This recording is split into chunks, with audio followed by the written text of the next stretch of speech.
कल हमने टेंस से शुरुआत करी थी। टेंस में आपको बताए थे टाइप्स ऑफ टेंस। टेंस 3 प्रकार के होते हैं।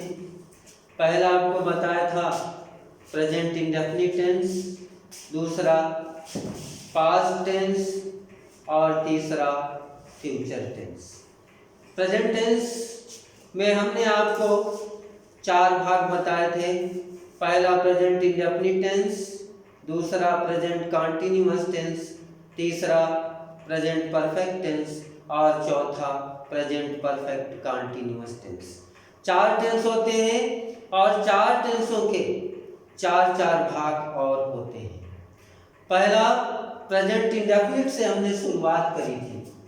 आपकी शुरुआत प्रेजेंट इंडेफिनिट टेंस से करी थी।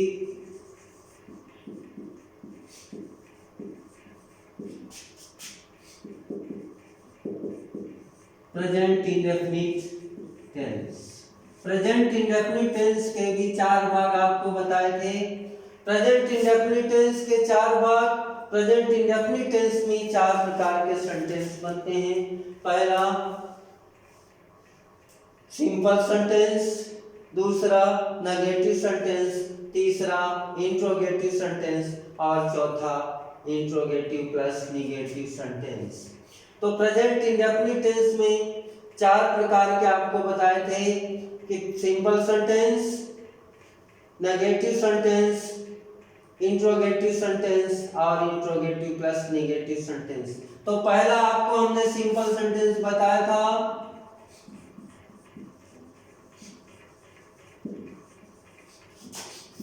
सिंपल सेंटेंस की रचना आप किस प्रकार से करते हैं, उसके लिए हमने आपको नियम भी बताए थे।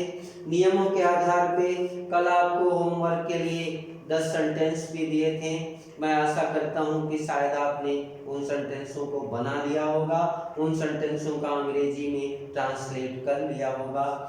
आगे कल मैंने आपको सिंपल सेंटेंस के विषय में बताया था। मैं फिर रिवाइज करवाता हूं आपको कि सिंपल सेंटेंस की रचना किस प्रकार से करते हैं। सिंपल सेंटेंस कर्ता के आधार पर सिंपल सेंटेंस की रचना की जाती है।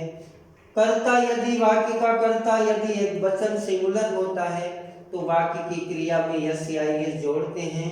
कर्ता यदि बहुवचन होता है तो वाक्य की क्रिया में यस या एस नहीं जोड़ते हैं, क्रिया की फर्स्ट फॉर्म भी लिख देते हैं। तो इसके आधार पे आपने कल वाक्यों की रचना कर ली होगी। आज हम सिंपल सेंटेंस के बाद दूसरा सेंटेंस आता है नेगेटिव सेंटेंस। नेगेटिव सेंटेंस में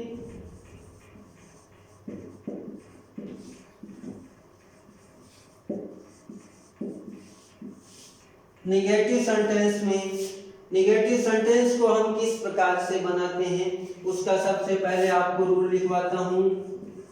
रूल में होता है, इसमें भी सिंपल सेंटेंस के अनुसार सबसे पहले आपको सब्जेक्ट लिखना है। सब्जेक्ट के बाद इसमें 2 हेल्पिंग वर्ब का प्रयोग किया जाता है।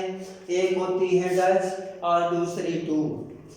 तो इसमें सब्जेक्ट के बाद आपको डज या डू का प्रयोग करना है। डज या डू के बाद इसमें वर्ब की फर्स्ट फॉर्म आती है। वर्ब की फर्स्ट फॉर्म के बाद आपको ऑब्जेक्ट लिखना है।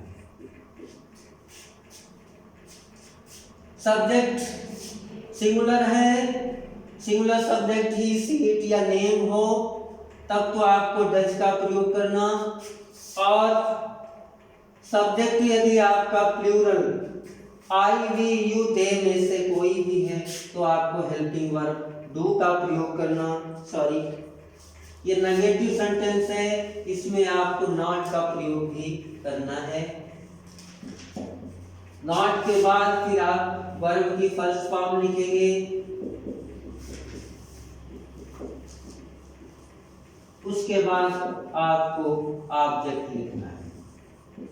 लास्ट में फुल स्टॉप लगाना है। तो हम बता रहे थे आपको कि सब्जेक्ट के अनुसार हेल्पिंग वर्ब का प्रयोग आपको वाक्य में करना है। सब्जेक्ट यदि आपका सिंगुलर है तो डज का प्रयोग आप करेंगे। सब्जेक्ट यदि आपका प्लूरल है तो आपको डू का प्रयोग करना। सिंगुलर सब्जेक्ट में भी आपको बताया था कि ही, सी, इट या कोई नाम हो सब्जेक्ट के स्थान पे तो आपको सब्जेक्ट के बाद डज उसके बाद नॉट का प्रयोग करना। अगर सब्जेक्ट आपका आई, वी, यू, दे या कोई प्लूरल नाउन हो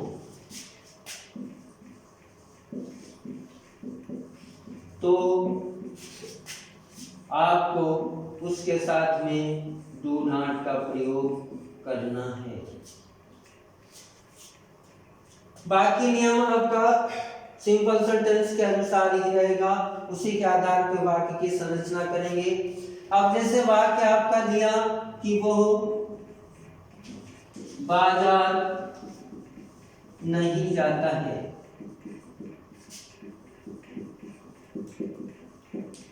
तो प्यारे बच्चों वाक्य आपका दिया कि वो बाजार नहीं जाता है, तो इसमें सब्जेक्ट क्या हुआ? वो। अब आगे क्या दिया? जाता है, तो वो क्या हुआ? पुल्लिंग हुआ या स्त्रीलिंग? पुल्लिंग है, तो इसके लिए अंग्रेजी क्या लिखेंगे? वो की ही। अब ही सिंगुलर सब्जेक्ट है आपका, एक वचन करता है, इसलिए इसके साथ हेल्पिंग वर्ब डज का प्रयोग, डज के साथ नॉट। उसके बाद नियम में क्या लिखा? वर्ब की फर्स्ट फॉर्म। वर्ब क्या है इसमें? जाना, जाना की अंग्रेजी गो। उसके बाद क्या दिया? ऑब्जेक्ट, बाजार। ऑब्जेक्ट क्या है आपका? बाजार, तो टू मार्केट। यह आपका हिंदी से अंग्रेजी में नेगेटिव सेंटेंस की संरचना हो गई। उसके बाद में ये तो सिंगुलर सब्जेक्ट हुआ। इसके बाद में यदि सब्जेक्ट आपका प्लूरल है, प्लूरल सब्जेक्टों में आई हो, वी हो, यू हो, दे हो या कोई बहुवचन संज्ञा शब्द जैसे बच्चे हैं, लड़कियां हैं, लड़के हैं, कोई भी प्लूरल नाउन दिया है तो उसके साथ में आपको हेल्पिंग वर्ब डू का प्रयोग करना, डू के साथ आपको नॉट का प्रयोग करना। जैसे ये है कि तुम कक्षा में नहीं पढ़ते हो, तुम कक्षा में नहीं पढ़ते हो, ये वाक्य दिया, हिंदी में ये वाक्य दिया। अब इसका देखो, सब्जेक्ट आपका प्लूरल है तुम की अंग्रेजी क्या होती है? यू। प्लूरल सब्जेक्ट जब दिया हो, यू दिया, यू के साथ आपको किसका प्रयोग करना? डू नॉट का। वाक्य आपका नेगेटिव है, इसलिए यू के साथ आप हेल्पिंग वर्ब डू का प्रयोग करेंगे, डू के साथ नॉट। उसके बाद क्या दिया? वर्ब की फर्स्ट फॉर्म। वर्ब क्या है? पढ़ना, पढ़ना की अंग्रेजी क्या होती है? रीड। कहाँ? कक्षा में, इन द क्लास। ये आपकी वाक्य की रचना हो गई। हिंदी में वाक्य था, इसको आपने अंग्रेजी में ट्रांसलेट कर दिया। उसके बाद में नेगेटिव सेंटेंस पर आधारित हम आपको 5 वाक्य देते हैं, इनको आप घर में बनाना और ये नियम अच्छी तरह से देखना। आपको ये टेंस जो हैं आपके कक्षा 10वीं बोर्ड में 18 नंबर के क्वेश्चन आते हैं, जो पैसेज दिया होगा उसके नीचे क्वेश्चन दिए होंगे। 12वीं कक्षा में 6 नंबर का क्वेश्चन आता है जो पैसेज पे आधारित होता है। उसमें यदि आपको टेंस नहीं आता है तो आप उन प्रश्नों के सही तरीके से उत्तर नहीं लिख सकते हो। इसलिए हमने आपको टेंस से शुरुआत करी कि 10वीं क्लास में आपको 18 नंबर क्लियर हो और 12वीं क्लास में आपके 6 नंबर क्लियर हो। तो आप 5 वाक्यों की रचना घर पे करेंगे।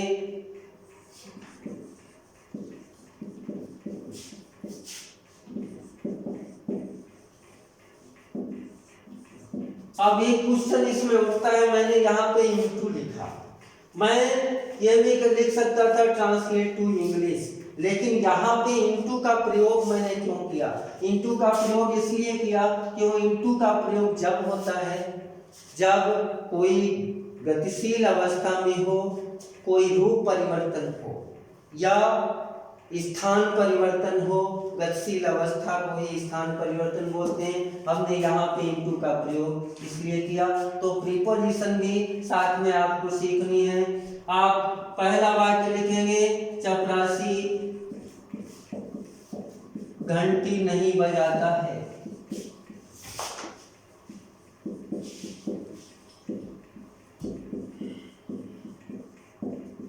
दूसरा, हम नदी में नहीं तैरते हैं।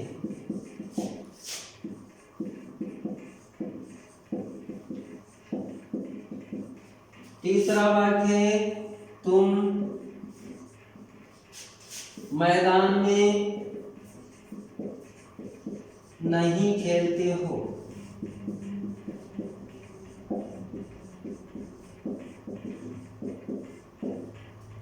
चौथा वाक्य है, हम बगीचे में फूल नहीं तोड़ते हैं।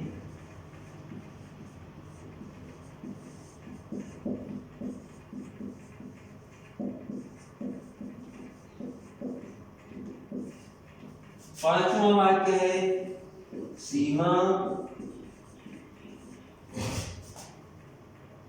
मेरे घर नहीं आती है।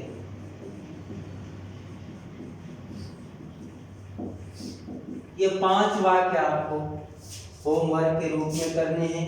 इसके बाद हम अगले सेंटेंस की ओर चलते हैं। ये 5 वाक्य आप घर में बनाएंगे। अगला सेंटेंस आता है आपका इंट्रोगेटिव सेंटेंस। पहला सिंपल सेंटेंस हो गया जिसमें कर्ता के आधार पे आपको वाक्य की रचना करनी। दूसरा नेगेटिव सेंटेंस हो गया जिसमें हेल्पिंग वर्ब को आधार बना के उस सेंटेंस की रचना करनी। तीसरा होता है इंट्रोगेटिव सेंटेंस।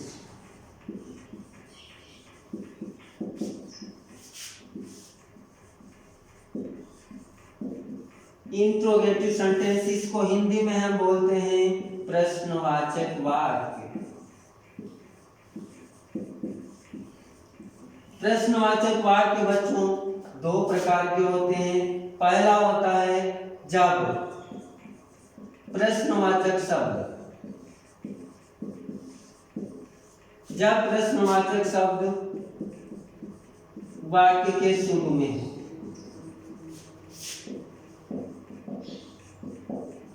दूसरा इसका प्रश्नवाचक वाक्य होता है जब प्रश्नवाचक वाक्य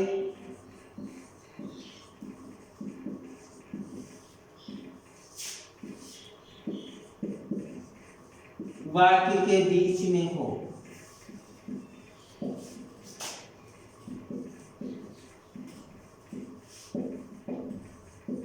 वाक्य के बीच में हो।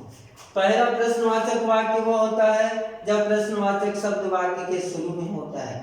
दूसरा प्रश्नवाचक वाक्य वो होता है जब प्रश्नवाचक शब्द वाक्य के बीच में होता है। दोनों का बनाने का तरीका अलग अलग होता है। जब प्रश्नवाचक शब्द वाक्य के शुरू में हो तो उसका नियम ये होता है बच्चों, सब्जेक्ट के अनुसार उसमें हेल्पिंग वर्ब का प्रयोग करते हैं। सब्जेक्ट यदि सिंगुलर है तो आपको डज का प्रयोग करना, और सब्जेक्ट प्लूरल है तो आपको डू का प्रयोग करना होता है। सब्जेक्ट ही, सीट या नेम में से है, वाक्य में प्रश्नवाचक शब्द शुरू में है तो आप सबसे पहले डज का प्रयोग करेंगे। और वाक्य का कर्ता यदि बहुवचन है और वाक्य के शुरू में प्रश्नवाचक शब्द है तो आप हेल्पिंग वर्ब डू का प्रयोग करेंगे। उसके बाद में आपको सब्जेक्ट की अंग्रेजी लिखनी, उसके बाद में वर्ब की फर्स्ट फॉर्म,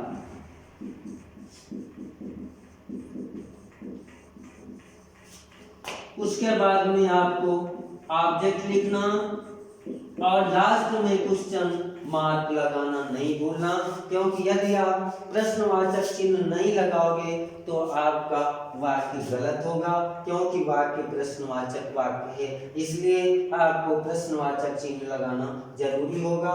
तो बच्चों ये समझ में आ गया, नियम के आधार पर वाक्य की रचना कर सकते हो आप। इस तरीके से आपको जब प्रश्नवाचक शब्द वाक्य के शुरू में हो तब आपको ये नियम लागू करके आपको वाक्य की रचना करनी। दूसरा इसका, जब प्रश्नवाचक शब्द वाक्य के बीच में हो, प्रश्नवाचक शब्द वाक्य के बीच में हो, तब आपको इस तरीके से वाक्य की रचना करनी।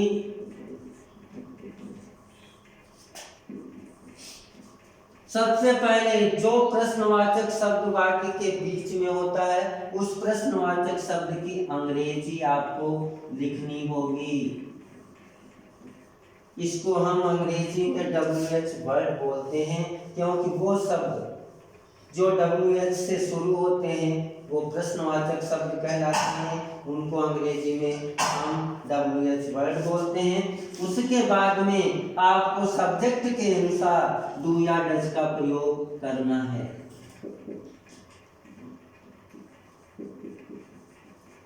उसके बाद में आपको सब्जेक्ट लिखना, सब्जेक्ट के बाद आगे का नियम वही रहेगा जो पहला नियम है।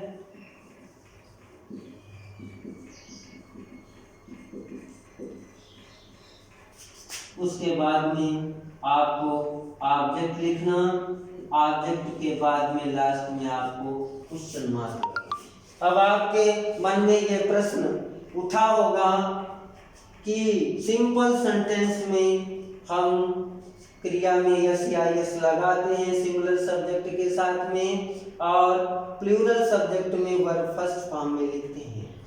अब आपके प्रश्न ये मन में जरूर उठा होगा कि क्रिया में यस या यस इनमें क्यों नहीं लगती।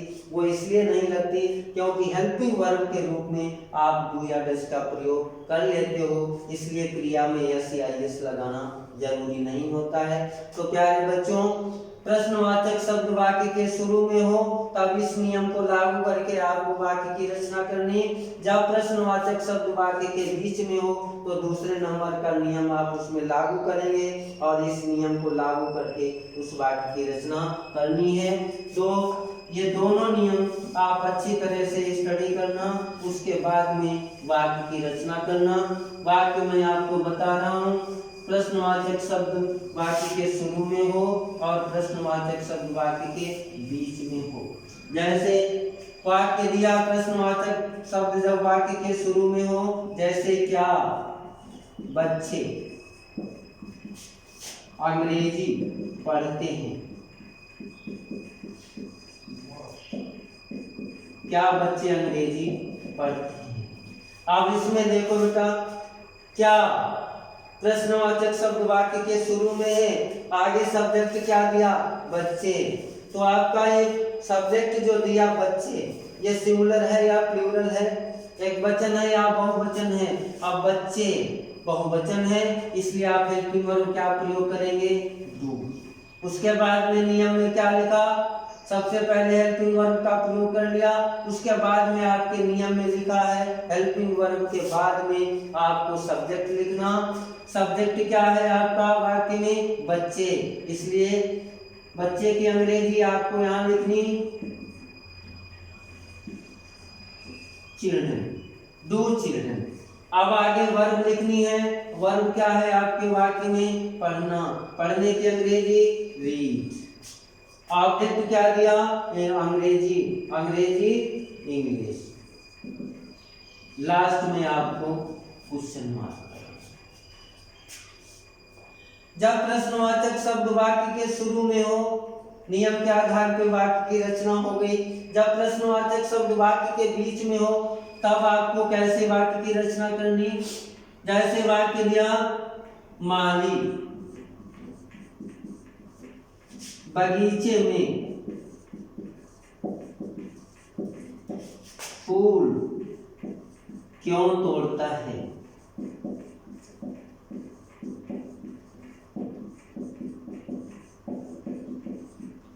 माली बगीचे में फूल क्यों तोड़ता है। अब देखो बच्चों, इस वाक्य को आपने पढ़ा होगा। अब यहाँ प्रश्नवाचक शब्द इसमें क्या दिया, क्यों। तो आपका नियम क्या कह रहा है कि प्रश्नवाचक शब्द की अंग्रेजी वाक्य में सबसे पहले आपको लिखनी, इसमें प्रश्नवाचक शब्द क्या है, क्यों। तो क्यों की अंग्रेजी बच्चों क्या होती है, वाई। प्रश्नवाचक शब्द की हमने अंग्रेजी लिख ली, उसके बाद में हम वाक्य पे जाते हैं। वाक्य का सब्जेक्ट क्या है, वाक्य का सब्जेक्ट माली है। तो माली एक वचन है या बहुवचन, क्योंकि इस सब्जेक्ट के आधार पे हमको हेल्पिंग वर्ब चुन के यहाँ लिखनी है।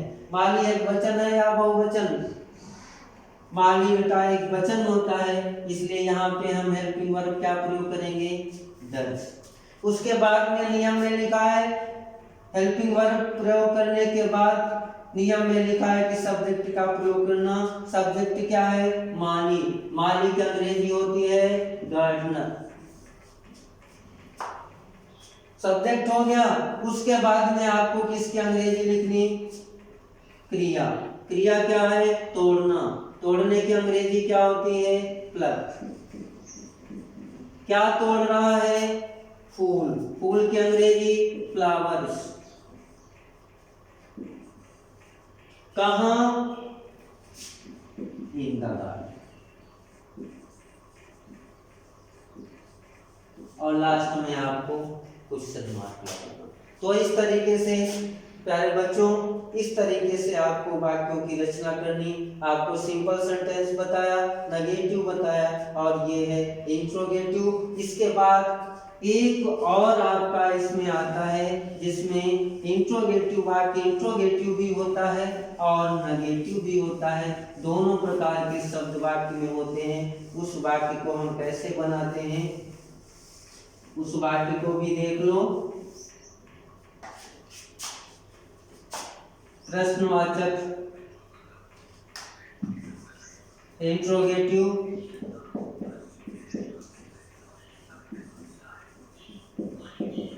Plus negative.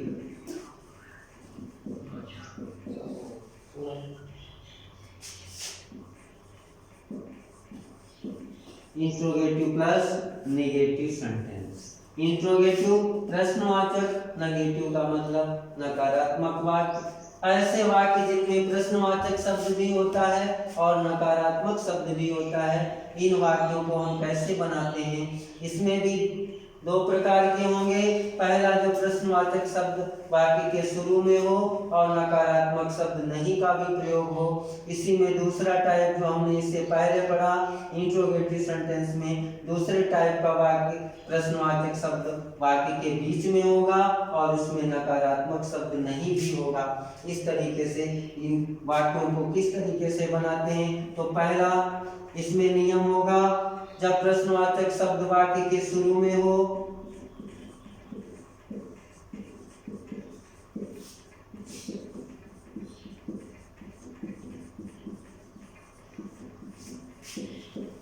प्रश्नवाचक शब्द वाक्य के शुरू में हो, तब सबसे पहले आपको क्या करना, सब्जेक्ट के अनुसार डू या डज का प्रयोग करना। उसके बाद में आपको सब्जेक्ट लिखना है। सब्जेक्ट के बाद में आपको नॉट का प्रयोग करना। उसके बाद वर्ब की फर्स्ट फॉर्म,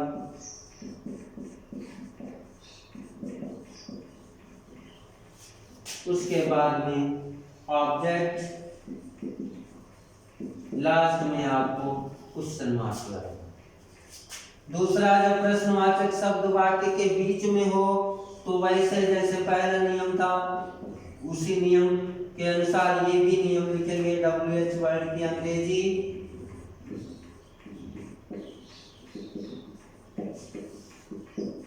उसके बाद में सब्जेक्ट के अनुसार डू या डज का प्रयोग, उसके बाद में सब्जेक्ट आएगा, सब्जेक्ट के बाद नॉट का प्रयोग होगा, नॉट के बाद वर्ब की फर्स्ट फॉर्म आएगी,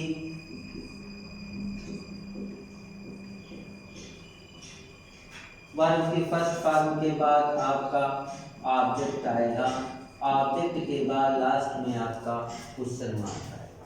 ये जब प्रश्नवाचक शब्द और नकारात्मक शब्द दोनों हों तब वाक्य को किस तरीके से बनाते हैं, ये दोनों नियम। जब प्रश्नवाचक शब्द वाक्य के शुरू में हो तब इस नियम के आधार पे आप वाक्य की संरचना करेंगे, और जब प्रश्नवाचक शब्द वाक्य के बीच में हो तब इस नियम के आधार पे आपको वाक्य की रचना करनी।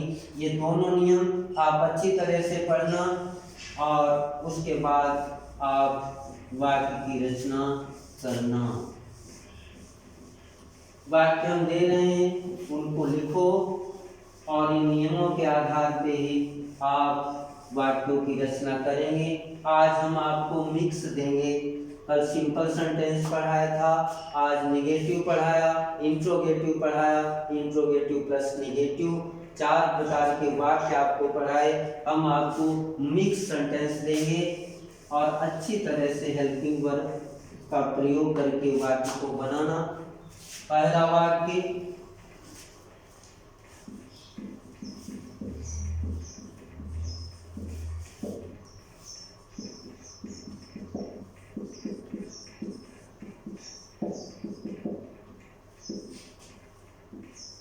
सीमा घर नहीं जाती है।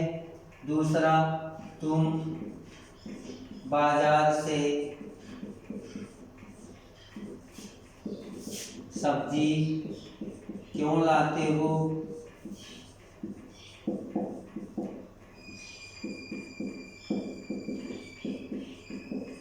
तीसरा, हम सड़क पर क्यों दौड़ते हैं।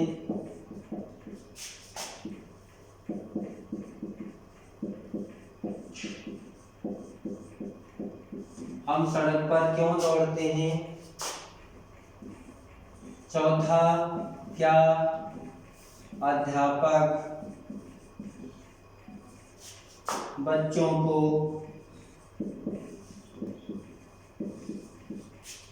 पीटता है।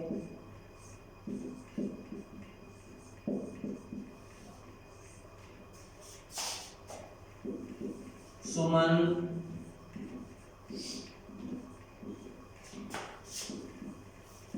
किताबें नहीं खरीदती है।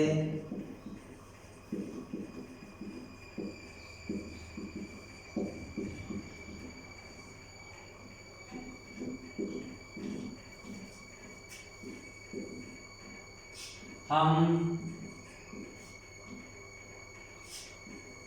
कक्षा में पढ़ते हैं।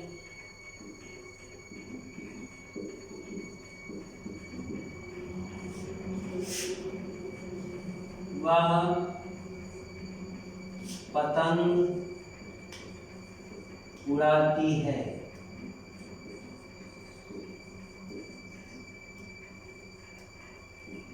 तो प्यारे बच्चों, ये 7 सेंटेंस आपको दिए हैं, इनको आपको अंग्रेजी में ट्रांसलेट करके लिखना है और अच्छी तरह से बनाना।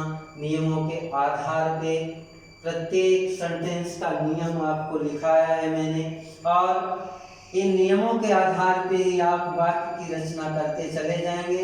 वाक्य अपने आप बनता चला जाएगा, क्योंकि जहाँ पे जो चीज़ नियम में लिखी है उस नियम के आधार पे उनकी अंग्रेजी लिखते चले जाना, आपका वाक्य एकदम सही बन जाएगा। आपको कोई दिक्कत नहीं होगी। अगर दिक्कत है भी तो आप उसको दोबारा रिपीट करके देख लेना, दोबारा देख लेना उस वीडियो को। मेरे हिसाब से दिक्कत नहीं आनी चाहिए, लेकिन आप उस वीडियो को दोबारा देख लेना। तो प्यारे बच्चों, ये टेंसों के आधार पे हम आपको ये बता रहे हैं कि पूरी ग्रामर, पूरी टेक्स्ट बुक, जो कुछ भी है आपके अंग्रेजी भाषा में, इन टेंसों पे ही आधारित है। अगर आपको टेंस आते हैं तो आप अच्छी तरह से अंक ला सकते हैं। अगर टेंस नहीं आते हैं आपको तो आप 60-70 इनके बीच में ही रह जाओगे। अगर आपको टेंस अच्छी तरह से आते हैं, उसमें कोई भी टॉपिक हो, चाहे ग्रामर में पैसिव कंस्ट्रक्शन हो, चाहे आपका इनडायरेक्ट स्पीच हो, चाहे आपकी वर्ब्स हो, चाहे आपका प्रश्न उत्तर हो, जो टेक्सचुअल क्वेश्चन आपके लास्ट में पाठ के अंत में दिए होते हैं, चाहे वो प्रश्न हो, चाहे कोई भी हो, कोई भी टॉपिक हो, टेंसों के आधार पे ही आपको करना है। अगर आपको अच्छी तरह से अच्छे अंक यदि आपको हासिल करने हैं बोर्ड परीक्षा में, तो आपसे मैं यही कहना चाहूँगा कि आप टेंस मजबूत करिए, क्योंकि टेंस नींव होते हैं भाषा की। इसलिए यदि नींव मजबूत होती है तो उस पर चाहे 10 मंजिल खड़ी करो, चाहे 20 मंजिल खड़ी करो, भाषा में टेंस नींव का काम करते हैं। इसलिए आप टेंस अच्छी तरह से मजबूत कर लोगे तो आगे आने वाले समय में, आगे आने वाले बोर्ड परीक्षा में आपको किसी प्रकार की कोई दिक्कत नहीं होगी। क्योंकि अब जैसे वाक्य आपका दिया, जैसे पैसेज दिया है, और पैसेज में जो नीचे क्वेश्चन दिए होते हैं, उन प्रश्नों में आपको टेंस के आधार पे पहचान नहीं आती है, तो आप उस प्रश्न का सटीक उत्तर आप पैराग्राफ में से छांट के नहीं लिख सकते हो। जैसे वाक्य ये वो प्रश्न ये दिया, what do you want me, प्रश्न ये दिया। अगर आपने उत्तर इसका दिया तो आपको यदि टेंस आता है तो सटीक उत्तर आप इसका दे सकते हो। What do you want me, ये क्या कह रहा है कि आप मेरे से क्या चाहते हो। अगर आपको टेंस आता है, टेंस सही तरीके से आपका क्लियर है, तो आप इसका उत्तर बहुत अच्छी तरीके से दे सकते हो। I want a cup of tea for you from, ये इसका आंसर हो। यदि आपको टेंस नहीं आता तो आप यहाँ पे वांट्स भी कर सकते थे। अगर आपको टेंस आता है तो आपने देख लिया कि वाक्य प्रेजेंट इंडेफिनिट टेंस का है। वाक्य प्रेजेंट इंडेफिनिट टेंस होने के नाते अब आपको सब्जेक्ट देखना कि सब्जेक्ट यहाँ पे आई बन के आया, इसलिए क्रिया फर्स्ट फॉर्म में ही रहेगी। क्योंकि किसी भी प्रश्न का उत्तर जब आप देते हो तो उस प्रश्न का उत्तर हमेशा साधारण वाक्य में दिया जाता है, सिंपल सेंटेंस में दिया जाता है। यदि आपको प्रेजेंट इंडेफिनिट टेंस आता है तो उत्तर आप सिंपल सेंटेंस में दोगे। अगर यहाँ पे होता What does he want me, अगर यहाँ पे वाक्य में ही होता तो आप यहाँ पे, क्योंकि यहाँ पे सब्जेक्ट वाक्य में ही दिया, इसलिए आपको उत्तर कहाँ से शुरू करना होता, ही से शुरू करना होता। तो यहाँ पे आपको क्या करना होता, क्रिया में यस या एस जोड़ना पड़ता। क्योंकि पहले वाले वाक्य में आपको यू दिया था, उसमें सब्जेक्ट आई बन के आया था, इसलिए क्रिया फर्स्ट फॉर्म में आई थी। इसमें सब्जेक्ट ऑलरेडी ही दिया। जब सब्जेक्ट से उत्तर सिंपल सेंटेंस में सिंपल में दोगे तो आपको ही से आंसर शुरू करना पड़ेगा। और वाक्य प्रेजेंट इंडेफिनिट टेंस का है, क्योंकि वाक्य में डज दिया, ही से आपने उत्तर को शुरू किया, इसलिए जब ही से शुरू करोगे तो प्रेजेंट इंडेफिनिट टेंस में एक वचनकर्ता के साथ में क्रिया में यस या एस जोड़ा जाता है। तो ही वांट्स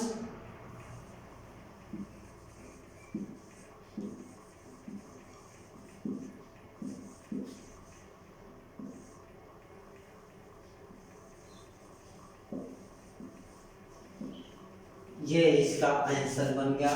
तो प्यारे बच्चों, प्रश्न का उत्तर देने के लिए भी आपको टेंस की जरूरत पड़ेगी, चाहे पैसेज का प्रश्न हो और चाहे आपकी टेक्स्ट बुक का प्रश्न हो, उसका उत्तर आप टेंस के आधार पे यदि दे दोगे, अगर वो प्रश्न 2 नंबर का है और टेंस के आधार पे आपने उसका उत्तर सही लिख दिया तो आपको 2 में से 2 अंक मिल जाएंगे। इसलिए टेंस की जानकारी बहुत ज़रूरी है। टेंस नहीं आते हैं तो आप हर जगह से फेल हो सकते हो, चाहे वो पैसेज हो, चाहे वो टेक्स्ट बुक के क्वेश्चन हो। इसलिए टेंस बहुत ज़रूरी है प्यारे बच्चों। धन्यवाद।